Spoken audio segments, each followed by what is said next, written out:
Hello everyone, I'm Sagarika Sahoo from Indian Science and Technology Foundation, India, and my topic of presentation is Genotoxicity Assessment of Chemical Compounds by Analyzing Non-Covalent Interaction with DNA using Molecular Modeling QSR.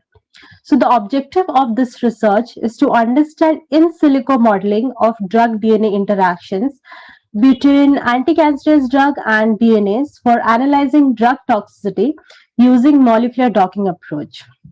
Coming to background and motivation behind our research, genotoxins are chemicals that can cause damage to genetic materials within the cells, that is DNA as well as RNA.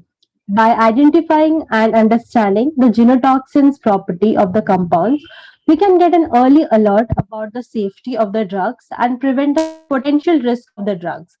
So this research focuses on understanding the interaction between anti-cancerous drugs and DNA to analyze the toxicity of the drugs. Next, we have methods and techniques. So we have selected 9 compounds, and among them 6 are anti-cancerous compound and 3 are cholesterolic and non-cholesterolic compound. We prepared 5 types of DNA structures and performed docking by autodock Bina for understanding the interactions.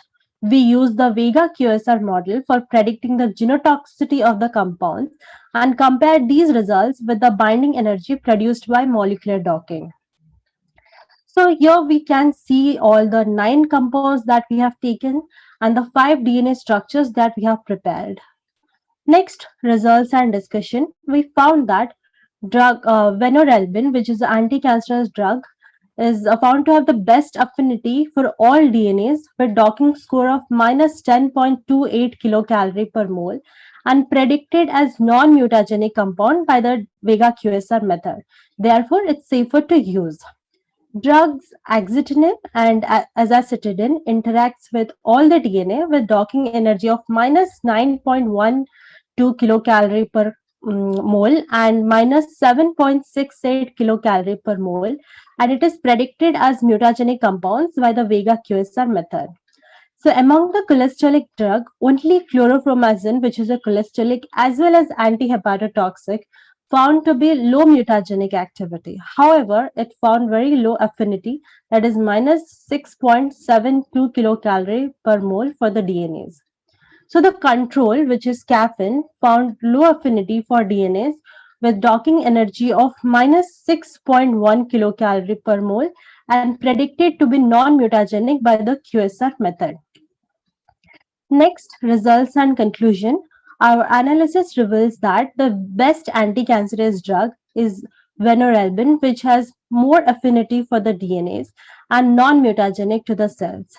It means that this drug cannot create any genotoxic effect on the cells and it is safer to use.